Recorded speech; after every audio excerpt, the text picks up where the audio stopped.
الصالحين أستغفر الله الذي لا إله إلا هو الحي القيوم وأتوب إليه أستغفر الله العظيم الذي لا إله إلا هو الحي القيوم غفار الذنوب ذو الجلال والإكرام وأتوب إليه সমস্ত প্রশংসা আল্লাহ তাআলার জন্য। আল্লাহ তাআলার মেহেরবানি এবং দয়া আমরা জুমার নামাজের উদ্দেশ্যে আল্লাহর ঘর মসজিদে আসার সুযোগ এবং তৌফিক আল্লাহ তাআলা দান করেছেন, আলহামদুলিল্লাহ। অগণিত দুরূদ এবং সালাম সর্বশেষ নবী মুহাম্মদুর রাসূলুল্লাহ সাল্লাল্লাহু আলাইহি ওয়াসাল্লামের উপর, তার পরিবারবর্গ এবং সকল অনুসারী অনুগামীদের প্রতি। আল্লাহুম্মা সাল্লি আলাইহিম আল্লাহুম্মা বারিক আলাইহিম। সম্মানিত উপস্থিতি, আমরা গতকালকে মাত্র ঈদুল আজহা উদযাপন করেছি। আরবিতে ঈদ, আইন ইয়া দাল। ঈদ শব্দের একটা অর্থ হলো পুনরায় আসা, ফিরে আসা, বারবার আসা, প্রত্যাবর্তন করা। ঈদ শব্দের একটা অর্থ হলো যে প্রত্যেক বছর ঈদ ফিরে আসে, প্রত্যেক বছর ঈদ আমাদের মাঝে প্রত্যাবর্তন করে, এই জন্য ঈদকে বলা হয় ঈদ। তো আমরা যদি কুরবানির ঈদের বিষয়টা ধরি, তাহলে কুরবানির ঈদ প্রত্যেক বছর আমাদের মাঝে ফিরে আসে। প্রতি বছর কুরবানির ঈদ আমাদের মধ্যে প্রত্যাবর্তন করে। কেন প্রত্যেক বছর কুরবানির ঈদ আমাদের মধ্যে কেন আসে? একটা কারণ তো স্পষ্ট, আমরা জানি যে প্রত্যেক বছর আল্লাহ তাআলার পক্ষ থেকে কিছু মানুষ কুরবানি করেন, সামর্থ্যবান কিছু মানুষ মেজবান হন, আর যাদের সামর্থ্য নেই এমন কিছু বান্দাবান্দি, এমন কিছু মুমিন আল্লাহ তাআলার পক্ষ থেকে মেহমান হন। এর আরও গুরুত্বপূর্ণ কিছু বিষয়, এর মধ্যে একটা হলো কুরবানির ঈদ বারবার আমাদের মধ্যে ফিরে আসে আমাদেরকে এই শিক্ষা দেওয়ার জন্য যে যদি কোনো মুসলমান, কোনো মুসলিম অন্য কোনো মুসলিমকে হত্যা করে, কোনো মুসলিম যদি অন্য কোনো মুসলিমকে হত্যা করে, তাহলে আখিরাতের সাজা তো সে আখিরাতে পাবে, দুনিয়াতেও এর একটা উপযুক্ত সাজা দুনিয়াতেও পাবে। আবার বলি, কুরবানির ঈদ বারবার আমাদের মধ্যে ফিরে আসে আমাদেরকে কিছু বিষয় শিক্ষা দেওয়ার জন্য। এর অন্যতম একটা হলো যে কোনো মুসলিম, কোনো মুমিন যদি অন্য কোনো মুমিনকে হত্যা করে, তাহলে আখিরাতে সে সাজা পাবে, পাশাপাশি দুনিয়াতে একটা উল্লেখযোগ্য শাস্তি সে দুনিয়াতেও পাবে। সূরা আরাফ ২৭ নম্বর আয়াতে আল্লাহ তাআলা আদম আলাইহিসসালাতু ওয়াসসালামের 2 সন্তানের কুরবানির ঘটনা বলছেন। আমরা জানি আল্লাহ তাআলা বলছেন, ওয়াতলু আলাইহিম নাবা আবনাই আদম বিল হক ইদ কররাবা কুরবানান ফাতকুব্বিলা মিন আহাদিহিমা ওয়া লাম ইউতাকাব্বাল মিনাল আখার। নবী সাল্লাল্লাহু আলাইহি সাল্লামকে আল্লাহ তাআলা সম্বোধন করে বলছেন যে, হে নবী, আপনি আদমের 2 সন্তানের কুরবানির ঘটনা আপনার উম্মতদেরকে পাঠ করে শোনান। আমার ভাষা বুঝতেছেন তো? তাদেরকে আদমের 2 সন্তানের ঘটনা শোনান। তারা 2 জনের, একজনের কুরবানি আমি কবুল করেছি আর একজনের কুরবানি কবুল করিনি। আল্লাহ তাআলা বলছেন যে যার কুরবানি আমি কবুল করেছি তার ভিতরে তাকওয়া ছিল। ইন্নামা ইয়াতাকাব্বালুল্লাহু মিনাল মুত্তাকিন। এই আয়াতে তাকওয়ার পরিচয় দেওয়া হচ্ছে এইভাবে যে যেই ব্যক্তির কুরবানি আল্লাহ তাআলা কবুল করেছিলেন, ওই ব্যক্তিকে তার অপর ভাই হত্যা করার জন্য আসছিল। তো তখন সে বলছে, লা ইম বাসাত্তা ইলাইয়া ইয়াদাকা লিতাকতুলানি মা আনা বিবাসিতুন ইয়াদি ইলাইকা লিয়াকতুলাক ইন্নী আখাফুল্লাহ রাব্বাল আলামিন। সে বলছে যে দেখো, তুমি যদি আমাকে হত্যা করার জন্য আমার দিকে আসো, আমাকে হত্যা করার জন্য আমার দিকে হাত বাড়াও, আমি তোমাকে হত্যা করব না। ইন্নী আখাফুল্লাহ রাব্বাল আলামিন, কেননা আমি রব্বুল আলামিনকে ভয় করি, আমার ভিতরে আল্লাহর ভয় আছে। তো এটা কিন্তু কুরবানির ঘটনা। আদম আলাইহিসসালাতু ওয়াসসালামের 2 সন্তানের কুরবানির ঘটনা হচ্ছে। তো কুরবানির ঘটনা বলতে যে আল্লাহ তাআলা আমাদেরকে এই বিষয়টাই শেখালেন যে আদমের 2 সন্তান তারা একজন আরেকজনকে হত্যা করতে আসছিল। তো যেই ব্যক্তি নিহত হয়েছে আর যিনি হত্যাকারী, আল্লাহ তাআলা বলছেন নিহত ব্যক্তির কুরবানি আমি কবুল করেছি, আর হত্যাকারী যে ব্যক্তি তার কুরবানি কবুল করিনি। তো যিনি নিহত হয়েছেন তার বক্তব্যটা ছিল এমন যে তুমি যদি আমাকে হত্যা করতে আসো, তাহলে আমি তোমাকে হত্যা করার জন্য তোমার দিকে আমি হাত বাড়াবো না, কেননা আমি আল্লাহকে ভয় করি। প্রিয় ভাইরা, তাহলে কোনো মুমিনকে যদি কোনো মুমিন হত্যা করতেও আসে, তাহলে সে অবশ্যই নিজেকে বাঁচানোর চেষ্টা করবে, কিন্তু ওরে হত্যা করার চেষ্টা করবে না।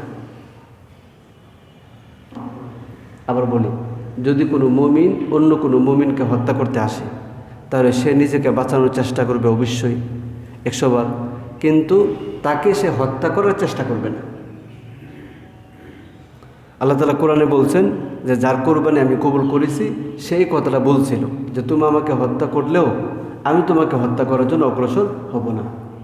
সূরা নিসা 93 নম্বর আয়াতে আল্লাহ তাআলা বলছেন, ওমান ইয়াকতুল মুমিনাম মুতাআম্মিদান ফাজাযাউহু জাহান্নামু খালিদান ফিহা ওয়া গাদিবাল্লাহু আলাইহি ওয়া লাআনাহু ওয়া আ'আদ্দা লাহু আযাবান আযীমা। আল্লাহ তাআলা বলছেন, যদি কোনো মুমিনকে হত্যা করে ফেলে, মুমিনাম মুতাআম্মিদান মানে অযৌক্তিকভাবে, যৌক্তিক কারণ ছাড়া কোনো মুমিনকে যদি অন্য কোনো মুমিনকে হত্যা করে ফেলে যৌক্তিক কোনো কারণ ছাড়া, তাহলে ফাজাযাউহু জাহান্নাম খালিদান ফিহা, সে চিরস্থায়ীভাবে জাহান্নামে যাবে। প্রিয় ভাইরা, আমরা হলো মুমিন, আমরা জান্নাতে বিশ্বাস করি, আমরা জাহান্নামে বিশ্বাস করি। আমরা মুমিন, কবরে বিশ্বাস করি, আমরা বিচার দিবসে বিশ্বাস করি। কোরআনুল কারীমের প্রত্যেকটা অক্ষর, প্রত্যেকটা নুক্তা, প্রত্যেকটা হরকত আমরা বিশ্বাস করি। এটা হলো সূরা নিসা 93 নম্বর আয়াত। আল্লাহ তাআলা স্পষ্ট বলছেন, যদি কোনো মুমিন অন্য কোনো মুমিনকে হত্যা করে ফেলে তাহলে সে চিরস্থায়ীভাবে জাহান্নামে যাবে। ফাজাযাউহু জাহান্নামু খালিদান ফিহা ওয়া গাদিবাল্লাহু আলাইহি, 2 নম্বর, তার উপর আল্লাহ তাআলার ক্রোধ বর্ষিত হবে। ওয়া লাআনা, 3 নম্বর, তার উপর আল্লাহ তাআলা লানত করবেন। 4 নম্বর, ওয়া আ'আদ্দা লাহু আযাবান আলিমা, আর তার জন্য নিকৃষ্ট শাস্তি আল্লাহ তাআলা প্রস্তুত করে রেখেছেন।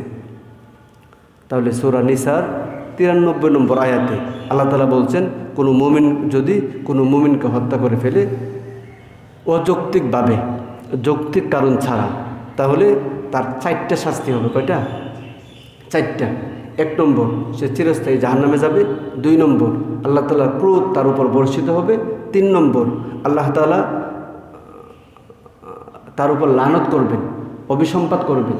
আর 4 নম্বর হলো যে তার জন্য প্রস্তুত করা আছে, লাঞ্ছনাকর শাস্তি প্রস্তুত করা আছে। আমরা ছোট্ট করে যদি বলি যে কোনো মুমিনকে হত্যা করে ফেললে আল্লাহ তাআলা এতগুলো শাস্তির কথা এক আয়াতে, মাত্র একই আয়াতে এতগুলো শাস্তির কথা কেন বললেন? প্রিয় ভাইরা, সহিহ বুখারীর এটা হলো 4999 নম্বর হাদিস। রাসূলুল্লাহ সাল্লাল্লাহু আলাইহি ওয়াসাল্লাম বলছেন যে আল্লাহ তাআলার দয়া, ভালোবাসা, মহব্বতকে আল্লাহ তাআলা 100 ভাগে ভাগ করেছেন। 100 ভাগ, 100 ভাগে ভাগ করার পরে তিনি 1 ভাগ দয়া মায়া, 1 ভাগ ভালোবাসা সকল সৃষ্টির মধ্যে তিনি বন্টন করে দিয়েছেন। আর 99 ভাগ ভালোবাসা আল্লাহ তাআলা নিজের কাছে রেখে দিয়েছেন। আমাদের দুনিয়ার একটা দৃষ্টান্ত হলো, যদি আমার সন্তানকে কে কষ্ট দেয়, তখন পিতার মন্তব্যটা কখনো কখনো আমরা শুনেছি এমন হয় যে ওই লোক যদি আমার সন্তানকে এইভাবে মারধর না করে আমাকে যদি 2টা থাপ্পড় দিত আমি মেনে নিতাম। এরকম বলে না যে যদি আমাকে 2টা থাপ্পড় দিত আমি মেনে নিতাম, কিন্তু আমার সন্তানকে সে শাস্তি দিয়েছে, আমার সন্তানকে প্রহার করেছে, সে আমার সন্তানকে কষ্ট দিয়েছে, ওইটা আমি কোনোভাবে মানতে পারছি না। তাহলে ওই যে আমার মা, আমার বাবা আমাকে ভালোবাসে, ওই ভালোবাসার জায়গা থেকেই তিনি বলছেন যে আমি হয়তো এই শাস্তিটা মেনে নিতাম, কিন্তু আমার সন্তানের কষ্টটা আমি মেনে নিতে পারি না। আল্লাহ, যদি বুঝে থাকেন তাহলে একটু উত্তর দিবেন। তাহলে আমার মা আল্লাহ তাআলা যেই পরিমাণ ভালোবাসে, এর 99 ভাগ, এর মধ্যে 1 ভাগ ভালোবাসা আমার মা পেয়েছে, তাই না? হয় নাই। খেয়াল করেন যে ভালোবাসাকে 100 ভাগে ভাগ করা আর 1 ভাগ ভালোবাসা সকল সৃষ্টির মধ্যে বন্টন করে দেওয়া, তাহলে 99 ভাগ বা 100 ভাগের 1 ভাগ কীভাবে হবে? 1 ভাগকে তিনি সকল সৃষ্টির মধ্যে বন্টন করে দিয়েছেন। তাহলে 1 ভাগ ভালোবাসা আদম থেকে শুরু করে কিয়ামত পর্যন্ত যত মানুষ এসেছে, আছে, আসবে, পশু পাখি যত প্রাণী আছে দুনিয়াতে, কীটপতঙ্গ সহ সকল প্রাণীর মধ্যে তিনি 1 ভাগকে তিনি বন্টন করে দিয়েছেন। তাহলে 1 ভাগ যে ভালোবাসা, এর একটু ছিটাফোঁটা, হালকা একটু ছিটাফোঁটা আমার মা বাবা লাভ করেছে, তাতে সন্তানের প্রতি তার ভালোবাসা এত বেশি, আর অগণিত গুণ বেশি ভালোবাসা যার কাছে আল্লাহ তাআলা রেখে দিয়েছেন, তার ভালোবাসা তার বান্দার প্রতি কত বেশি হবে। ঠিক এরপরের হাদিস, অর্থাৎ সহিহ বুখারীর ৬০০০ নম্বর হাদিস, রাসূলুল্লাহ সাল্লাল্লাহু আলাইহি ওয়াসাল্লাম বলছেন, একটা যুদ্ধের ঘটনাকে কেন্দ্র করে হাদিসের মাঝখানের অংশটা হলো, আল্লাহ নবী বলছেন, আল্লাহু আরহামু বিইবাদিহি মিন হাদিহি বিওয়ালাদিহা। আল্লাহ তাআলা সন্তানকে তার মা যেরকম ভালোবাসে, সন্তানকে তার মা যেরকম ভালোবাসে, আল্লাহ তাআলা তার বান্দাবান্দীদেরকে এর চেয়ে অগণিত গুণ বেশি ভালোবাসেন।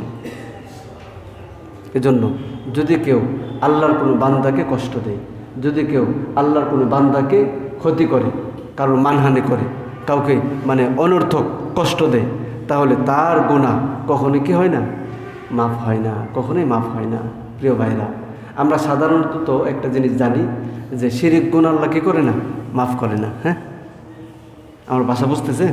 একটু হানা বলেন। আমরা স্বাভাবিকভাবে জানি যে শিরিক গুনাহ আল্লাহ তাআলা কী করে না, মাফ করে না। কিন্তু দেখেন আপনাদের ইমাম সাহেব, উনি অনেক অনেক ভালো আলেম, মাশাআল্লাহ, অনেক যোগ্য ব্যক্তি, আমাদের মাদ্রাসার সিনিয়র শিক্ষক এবং হাদিসের কিতাব পড়ান, বড় বড় কিতাব পড়ান। আপনি পরবর্তীতে ইমাম সাহেবের কাছে আমার কথাগুলো যাচাই করতে পারবেন। আমরা স্বাভাবিকভাবে জানি যে শিরিক গুনাহ আল্লাহ তাআলা মাফ করেন না, কিন্তু শিরিক গুনাহ যে মাফ করেন না, এটা এভাবে না যে তওবা ছাড়া মাফ করেন না। শিরিক গুনাহ তওবা করা ছাড়া তিনি মাফ করেন না। তার মানে কেউ যদি তওবা করে, তাহলে আল্লাহ তাআলা শিরিক গুনাহ কী করেন, মাফ করেন। তওবা করা ছাড়া তিনি শিরিক গুনাহ মাফ করেন না। আর যদি কেউ তওবা করে, আল্লাহ তাআলার রহমতের আশা নিয়ে আল্লাহ তাআলার কাছে ক্ষমা প্রার্থনা করে, আল্লাহ তাআলা মাফ করে দেন। সূরা জুমার ৫৩ আয়াত আল্লাহ তাআলা বলছেন, কুল ইয়া ইবাদিয়াল্লাযীনা আসরাফু আলা আনফুসিহিম লা তাকুনাতু মির রাহমাতিল্লাহ ইন্নাল্লাহা ইয়াগফিরুদ যুনুবা জামিআ ইন্নাহু হুয়াল গফুরুর রহিম। হে নবী, আপনি বলুন, হে আল্লাহর বান্দাগণ, তোমরা যারা নিজেদের উপর জুলুম করেছো, আল্লাযীনা আসরাফু আলা আনফুসিহিম, নিজেদের উপর পাপের মাধ্যমে, অবাধ্যতার মাধ্যমে নিজেদের উপর যারা জুলুম করেছো, লা তাকুনাতু মির রাহমাতিল্লাহ, তোমরা আল্লাহ তাআলার রহমত থেকে নিরাশ হবে না, আল্লাহর রহমত থেকে তোমরা নিরাশ হবে না। ইন্নাল্লাহা ইয়াগফিরুদ যুনুবা জামিআ, নিশ্চয় আল্লাহ তাআলা তোমাদের সকল গুনাহকে মাফ করে দিবেন। তার মানে শিরিক গুনাহ হোক আর যে গুনাহই হোক, যদি কেউ তওবা করে আল্লাহ তাআলা মাফ করে দেন। কিন্তু আরেকজনকে যে আপনি হত্যা করলেন, আরেকজনকে কষ্ট দিলেন, আরেকজনের মানহানি করলেন, আরেকজনের ক্ষতি করলেন, যার ক্ষতি করেছেন আপনি তার কাছ থেকে মাফ না নিলে, শত তওবা করলেও আল্লাহ তাআলা মাফ করবে না। তাহলে এক দিক থেকে কাউকে কষ্ট দেওয়া, কাউকে হত্যা করা, এটা হলো শিরিকের চেয়েও কি ভয়ঙ্কর গুনাহ, শিরিকের চেয়েও মারাত্মক অপরাধ। কাউকে হত্যা করা, কারোর মানহানি করা, বিনা কারণে কাউকে কষ্ট দেওয়া, ওইটা শিরিক গুনার চেয়েও মারাত্মক। আল্লাহু আকবার। তাহলে কুরবানির যে সকল শিক্ষা আমরা লাভ করি, এর একটা হলো যে কাউকে হত্যা না করা, একটা হলো যে কোনো মুমিনকে যৌক্তিক কারণ ছাড়া, মুমিনকে যৌক্তিক কারণ ছাড়া হত্যা না করা। যদি কোনো মুমিনকে কোনো ব্যক্তি হত্যা করে ফেলে, আল্লাহ তাআলা সূরা নিসার ৯৩ নম্বর আয়াতে 4টা শাস্তির কথা বলছেন। 1 নম্বর হলো তাকে চিরস্থায়ী জাহান্নাম দিবেন, 2 নম্বর তার উপর আল্লাহ তাআলার ক্রোধ বর্ষিত হবে, 3 নম্বর তার উপর আল্লাহ তাআলার লানত বর্ষিত হবে, আর 4 নম্বর হলো তার জন্য লাঞ্ছনাকর শাস্তি প্রস্তুত করা আছে। সূরা নিসার 52 আয়াত আল্লাহ তাআলা বলছেন, ওমাইয়ালানিল্লাহ ফালান তাজিদ লাহু নাসীরা, যদি কোনো ব্যক্তির উপর আল্লাহ তাআলা লানত করে, ওই ব্যক্তি কোনো সাহায্যকারী কখনোই পাবে না। ফালান তাজিদ লাহু নাসীরা, আল্লাহ তাআলার লানত যার উপর পতিত হবে, আল্লাহ তাআলার অভিশাপ যার উপর পতিত হবে, সে কখনোই কোনো সাহায্যকারী পাবে না। যাই হোক, আমরা তো লম্বা করতে পারবো না। তাহলে 1 নম্বর কুরবানি থেকে আমরা যে শিক্ষাগুলো নেই, এর 1 নম্বরটা কি, যে কোনোভাবেই কোনো মুমিনকে হত্যা করা যাবে না, কোনোভাবেই কোনো মুমিনকে হত্যা করা যাবে না। সে যাই হোক, যাই করো, তাকে হাতে পেরে দেওয়া যাবে, তাকে জেলে দেওয়া যাবে, তাকে বন্দি করা যাবে, কারাদণ্ড দেওয়া যাবে, কিন্তু হত্যা করা যাবে না যৌক্তিক কারণ ছাড়া। যৌক্তিক কারণ বলতে এগুলো আবার অন্য ব্যাখ্যা, এদিকে আমরা যাব না। 2 নম্বর, কুরবানি আমাদেরকে যে বিষয়গুলো শেখায়, কুরবানির মাধ্যমে আমরা যে বিষয়গুলো শিক্ষা লাভ করি, এর 2 নম্বর আরেকটা বিষয় হলো যে পিতামাতার সাথে কখনোই দুর্ব্যবহার না করা। পিতামাতার সাথে কখনোই দুর্ব্যবহার না করা, পিতামাতার সাথে কখনোই দুর্ব্যবহার না করা। সূরা সাফফাত 102 নম্বর আয়াতে ইব্রাহিম আলাইহিসসালামের কুরবানির ঘটনা এসেছে। আল্লাহ তাআলা বলছেন, ফালাম্মা বালাগা মাহু সায়া ক্বালা ইয়া বুনাইয়া ইন্নী আরা ফিল মানাম আন্নী আযবাহুকা ফানজুর মাযা তারা ক্বালা ইয়া আবাতি ফাআল মা তু'মার সাতাজিদুনি ইনশাআল্লাহু মিনাস সাবিরিন।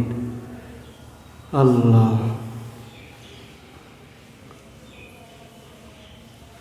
আমরা জানি ইব্রাহিম আলাইহিসসালাম নবী ছিলেন, তাই না?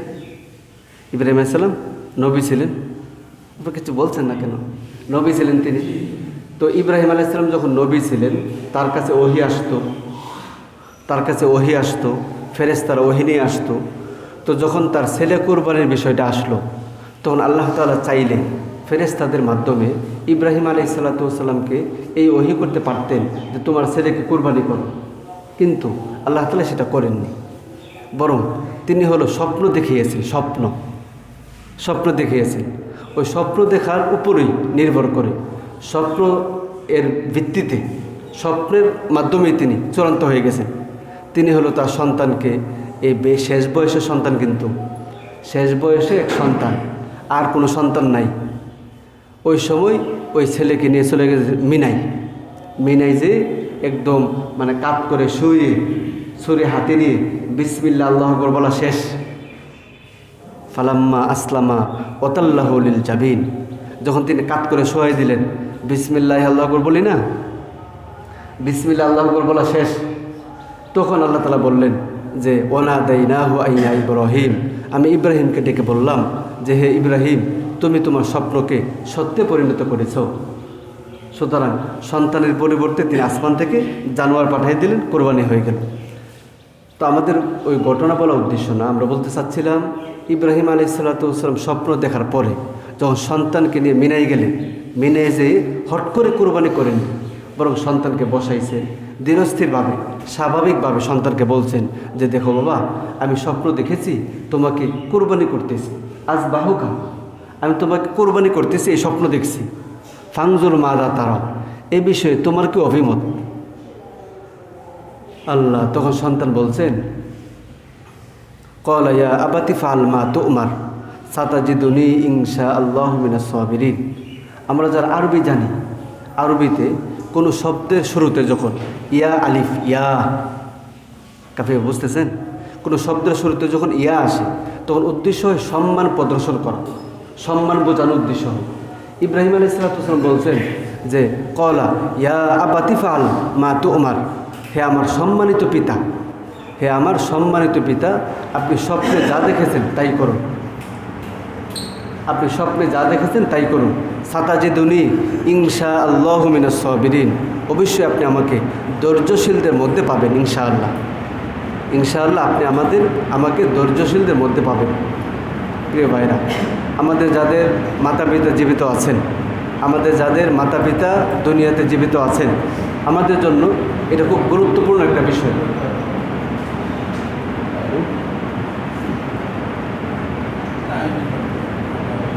কোনো সমস্যা?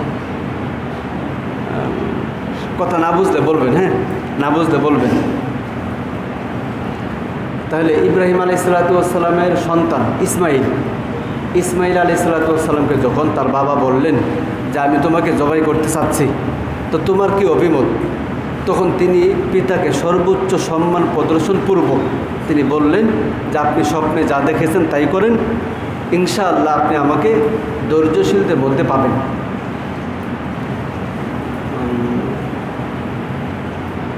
আমাদের কোনো বাবা যদি আমাদেরকে এইভাবে ছুরি নিয়ে হত্যা করতে আসে, তাহলে আমরা কি করব? তো কোরআন বলছে ইসমাইল আলাইহিসসালাম পিতার সাথে সামান্যতম দুর্ব্যবহার করেনি, বরং সর্বোচ্চ সম্মান প্রদর্শন সহ তিনি বলছেন যে আপনি স্বপ্নে যা দেখেছেন তাই করেন। এই জায়গা থেকে আমরা যে গুরুত্বপূর্ণ শিক্ষাটা পাই সেটা হলো যে বাবা যদি তার সন্তানকে জবাই করতে আসে, তাও সন্তানের জন্য বাবার সাথে দুর্ব্যবহার করা বৈধ না। আল্লাহ, যুবক ভাইরা, আমাদের যাদের বাবা জীবিত আছেন, বাবার অবস্থাটা হলো এমন যে তিনি কঠিন দুর্ব্যবহার করে, এমনকি আমাকে হত্যা করতে আসছে, যে হত্যা করতেও যদি আসে তারপরেও বাবার সাথে দুর্ব্যবহার করা বৈধ না, তাও তার সাথে দুর্ব্যবহার করা যাবে না। কুরবানি বারবার আসে, প্রত্যেক বছর কুরবানি আসে আমাদেরকে এই শিক্ষা দেওয়ার জন্য যে তোমাদের যাদের মাতা পিতা জীবিত আছেন কোনো অবস্থাতেই তাদের সাথে দুর্ব্যবহার করা যাবে না। সূরা বাকারা 183 নম্বর আয়াত আল্লাহ তাআলা বলছেন, ওই আখাযনা মিসাকা বনি ইসরাঈল লা তা'বুদুনা ইল্লাল্লাহ ওয়া বিল ওয়ালিদাইনি ইহসানা ওয়া বিযিল কুরবা ওয়াল ইয়াতামা ওয়াল মাসাকিন ওয়া কুলু লিন-নাসি হুসনা ওয়া আকিমুস সালাতা ওয়া আতুজ যাকাত। অনেক লম্বা আয়াত। আল্লাহ তাআলা বলছেন, স্মরণ করো ওই সময়ের কথা যখন আমি বনি ইসরাঈলদের কাছ থেকে অঙ্গীকার নিয়েছিলাম, অঙ্গীকার প্রতিশ্রুতি। তা বনি ইসরাঈলদের কাছ থেকে প্রতিশ্রুতি গ্রহণ করেছিলাম এই মর্মে যে তোমরা একমাত্র আল্লাহ ছাড়া আর কারোর ইবাদত করবে না। আল্লাহ তা'বুদু ইল্লাল্লাহ, একমাত্র আল্লাহ ছাড়া আর কারোর ইবাদত করবে না। ওয়াবিল ওয়ালিদাইনি ইহসানা, আর 2 নম্বর হলো পিতামাতার সাথে সর্বোত্তম আচরণ করবে। আমরা যদি মোটা মোটা কিছু শিরোনাম, মোটা মোটা কিছু হেডলাইন যদি এখানে বলি, তাহলে আল্লাহ তাআলা কোরআনুল কারীমে সূরা বাকারা 183 নম্বর আয়াতে বলছেন যে আমি প্রতিশ্রুতি নিয়েছিলাম তোমরা একমাত্র আল্লাহ ছাড়া আর কারো ইবাদত করবে না। 2 নম্বর পিতামাতার সাথে সর্বোত্তম আচরণ করবে। তাহলে এর বিপরীত দিকটা হলো যে আল্লাহ ছাড়া অন্য কারোর ইবাদত করা যেরকম হারাম, পিতামাতার সাথে দুর্ব্যবহার করা হারাম। একমাত্র আল্লাহর ইবাদত করা যেরকম ফরজ, পিতামাতার সম্মান করা, তাদের সাথে সদাচরণ করা, তাদের সাথে সদাচরণ করা ওরকম ফরজ। আল্লাহর ইবাদত করার গুরুত্ব, একমাত্র আল্লাহর ইবাদত করার গুরুত্ব আল্লাহ তাআলার কাছে যেই পরিমাণ, পিতামাতার সাথে সদাচরণের গুরুত্ব আল্লাহ তাআলার কাছে সমপরিমাণ। এজন্য প্রতিশ্রুতির মধ্যে এই কথাগুলো ধারাবাহিকভাবে নেওয়া হয়েছে। এজন্য ভাইরা, আমাদের যাদের মা বাবা জীবিত আছেন আমরা কোনো অবস্থাতেই তাদের সাথে দুর্ব্যবহার করব না। আল্লাহ সূরা লুকমানের 12 নম্বর আয়াত আল্লাহ তাআলা বলছেন, ইন্না শিরকা লাজুলমুন আযীম, শিরক হলো সবচেয়ে বড় পাপ। আর 13 নম্বর আয়াতে বলছেন, তোমার মা বাবা যদি তোমাকে আল্লাহর সাথে শিরক করার নির্দেশ দেয়, তোমার মা বাবা যদি তোমাকে আল্লাহর সাথে শিরক করার নির্দেশ দেয়, ফালা তুতি'হুমা, তাহলে এই নির্দেশটা তুমি মানবে না। কিন্তু ওয়াসাহিবহুমা ফিদ দুনিয়া মারুফা, কিন্তু দুনিয়াতে তাদের সাথে সর্বোত্তম আচরণ করতে হবে। আমরা যদি একটু অনুধাবন করার চেষ্টা করি, সূরা লুকমান 12 নম্বর আয়াতে আল্লাহ তাআলা বলছেন যে শিরক হলো সবচেয়ে বড় অপরাধ, শিরক হলো সবচেয়ে বড় গুনাহ, শিরক হলো মারাত্মক একটা পাপ। আর পিতামাতা যদি শিরক করতে নির্দেশ দেয় তাহলে ওই নির্দেশ মান্য করা যাবে না বটে, কিন্তু তাও তাদের সাথে দুর্ব্যবহার করা যাবে না। এর অর্থটা হলো এরকম যে পিতামাতা যদি দুনিয়ার সবচেয়ে নিকৃষ্ট, দুনিয়ার সবচেয়ে ভয়ঙ্কর পাপের কথা বলে, তাও মাতা পিতার সাথে দুর্ব্যবহার করা যাবে না। প্রিয় ভাইয়েরা, আমাদের যাদের বাবা আছেন আমরা ভালো করে মনে রাখার চেষ্টা করি।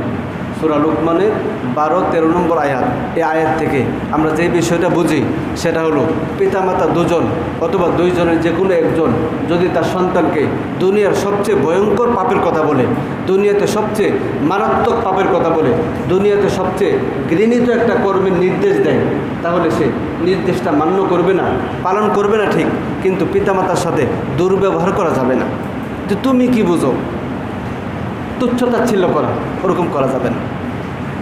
আল্লাহ সূরা বানি ইসরাঈল 23 নম্বর আয়াত আল্লাহ তাআলা বলছেন, ওকুল্লাহুমা কাওলান কারীমা, ওকুল্লাহুমা কাওলান কারীমা ফালা তানহারহুমা, পিতামাতাকে কখনোই ধমক দেওয়া যাবে না, পিতামাতাকে কখনোই ধমক দেওয়া যাবে না। ওকুল্লাহুমা কাওলান কারীমা, বরং সর্বোত্তম আচরণ, সবচেয়ে নম্র ভদ্রভাবে তাদের সাথে আচরণ করতে হবে, কথা বলতে হবে। কথাটা হবে কারীমা। কারীমা মানে হলো আমরা একজনকে খুব সম্মান করে কথা বলি, একজনকে খুব সম্মান করে কথা বলি, ওই কথার কণ্ঠ অঙ্গভঙ্গিটা যেরকম হয় পিতামাতার সাথে কণ্ঠ অঙ্গভঙ্গি সেরকম হবে। মনে করেন যে আপনি এক জায়গায় চাকরি করেন, ওই প্রতিষ্ঠানের একজন প্রধান আছেন, ওই প্রধানের সাথে সাধারণ কর্মচারী যারা, তারা কেমন আচরণ করে, তারা কথা বলার সময় কেমন কথা বলে, মনে করেন যে আপনাদের এই মসজিদে কোনো কারণে ঝিনাইদহের জেলা প্রশাসক আসলেন, এখন আমাদের কারোর সাথে যদি তিনি কথা বলতে চান, তাহলে আমরা কিভাবে কথা বলবো যে স্যার স্যার স্যার? হ্যাঁ, মানে তখন অঙ্গভঙ্গি এবং কণ্ঠস্বর, অঙ্গভঙ্গি এবং কণ্ঠ কেমন হয়? ওই যে সর্বোচ্চ ভদ্রতা নম্রতার সাথে যে অঙ্গভঙ্গি, নম্রতার সাথে যে কণ্ঠ, ওই কণ্ঠকে বলে কাউলান কারিমা।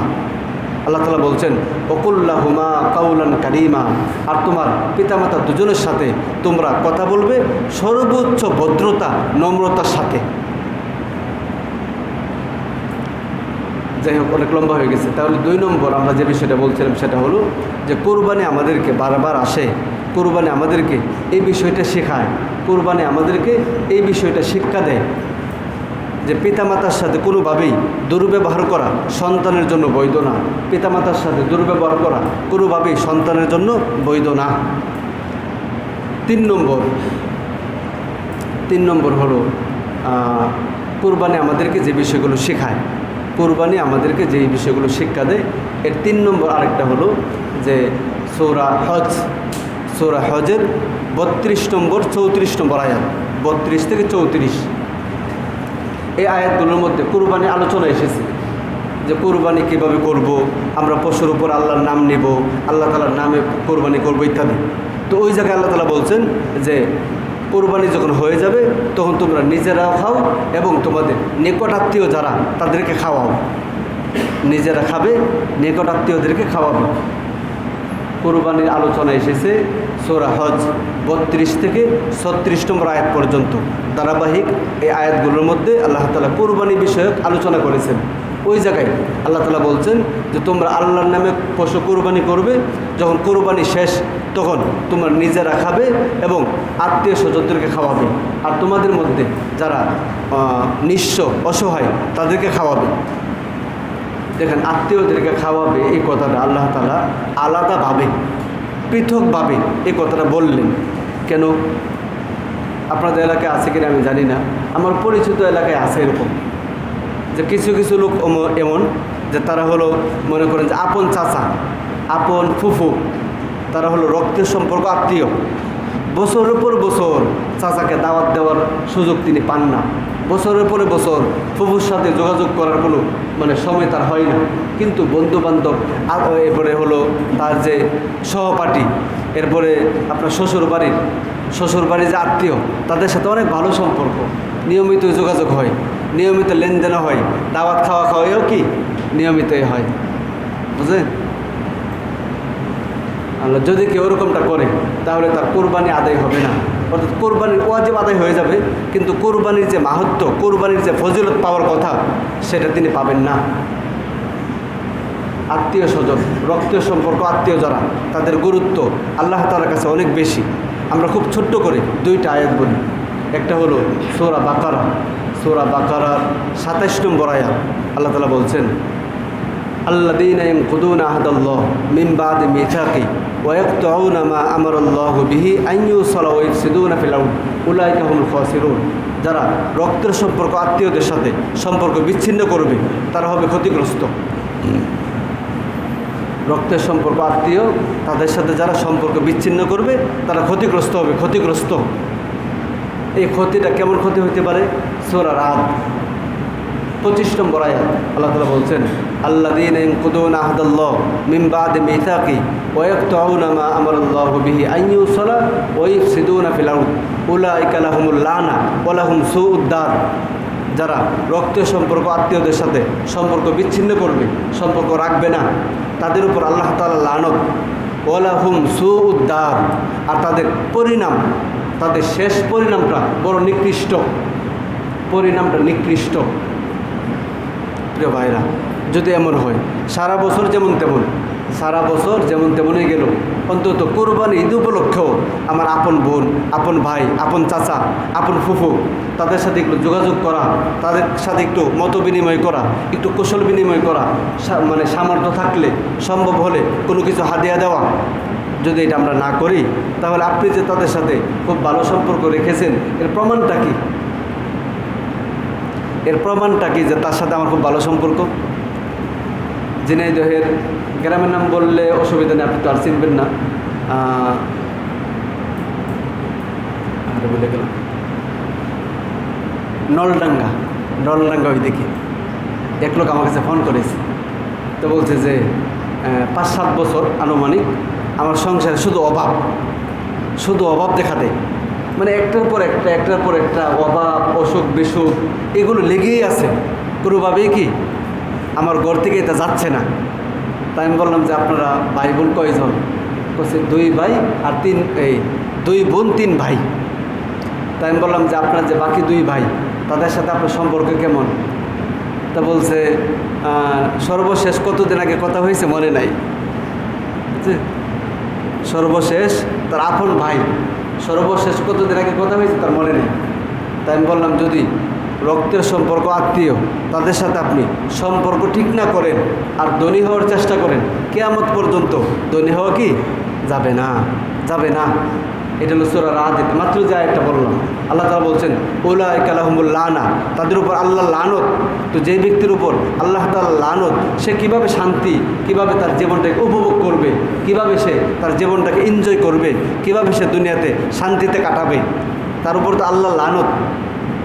এই জন্য ভাইরা, রক্তের সম্পর্ক, আত্মীয় যারা, তাদের সাথে সর্বাবস্থায় সুসম্পর্ক বজায় রাখতে হবে। এই পর্যন্ত আমরা টোটাল বলছে 3টা। কোরবানি আমাদেরকে কী শেখায়? কোরবানির শিক্ষা আমরা আজকে আলোচনা করছি 3টা।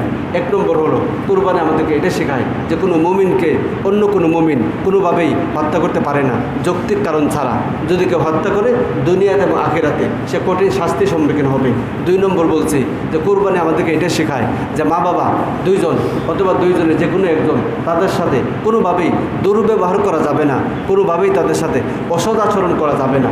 3 নম্বর কোরবানি আমাদেরকে এটা শেখায় যে আমরা মৃত্যু পর্যন্ত আমার আত্মীয় স্বজন একজন এক রকম হতেই পারে, যেরকমই হোক কোনোভাবেই তাদের সাথে সম্পর্ক বিচ্ছিন্ন করা যাবে না।